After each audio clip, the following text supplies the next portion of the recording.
مکہ میں پہنچے لوگوں کو بتایا کہ میں تو معراج کر کے آیا ہوں، لوگوں نے ماننے سے انکار کر دیا اور حضرت ابوبکر صدیق رضی اللہ تعالیٰ عنہ نے مان لیا۔ جب مشرکین مکہ نے حضرت ابوبکر صدیق رضی اللہ تعالیٰ عنہ کو کہا کہ ایک آدمی کہتا ہے کہ میں ایک رات میں بیت المقدس گیا ہوں، وہاں سے واپس آیا ہوں، حضرت ابوبکر صدیق نے پوچھا کہ کہتا کون ہے؟ انہوں نے کہا جی تمہارا دوست، تمہارا نبی کہتا ہے۔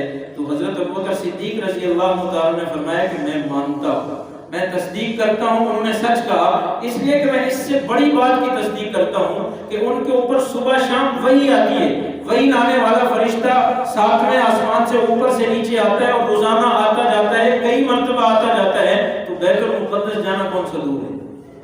بیت المقدس تو چھوٹی سی بات ہے، میں تو اس سے بڑی بات کو مانتا ہوں۔ تو پھر حضرت ابوبکر صدیق رضی اللہ تعالیٰ نے تصدیق کر دی۔ مشرکین مکہ نے کہا کہ اگر آپ واقعی بیت المقدس گئے ہیں تو پھر ہمیں بیت المقدس کے بارے میں بتائیں کہ بیت المقدس کیسا ہے۔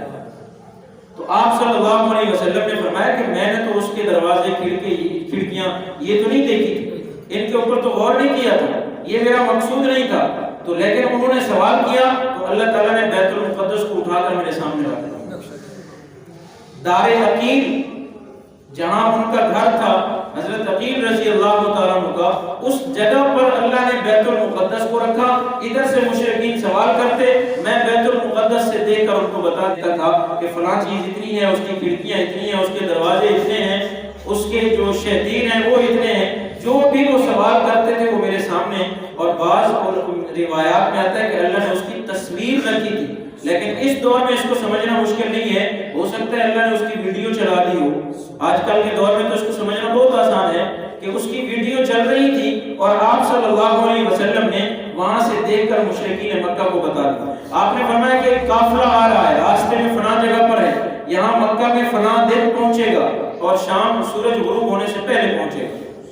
قافلہ سورج غروب ہونے کے قریب پہنچ گیا، قافلہ نہیں پہنچا، تو آپ صلی اللہ علیہ وسلم نے دعا کی، اللہ نے سورج کو روک دیا، جب تک وہ قافلہ شہر میں داخل نہیں ہوا سورج وہاں رکا رہا، اللہ نے سورج کو روک دیا۔ اور بعض روایات میں آتا ہے کہ آپ نے فرمایا کہ سورج جیسے طلوع ہوگا، ادھر سے قافلہ بھی آئے گا شہر میں، سب سے آگے ایک خاکی رنگ کا اونٹ ہوگا، اس کے اوپر 2 گھوڑے لدے ہوئے ہوں گے۔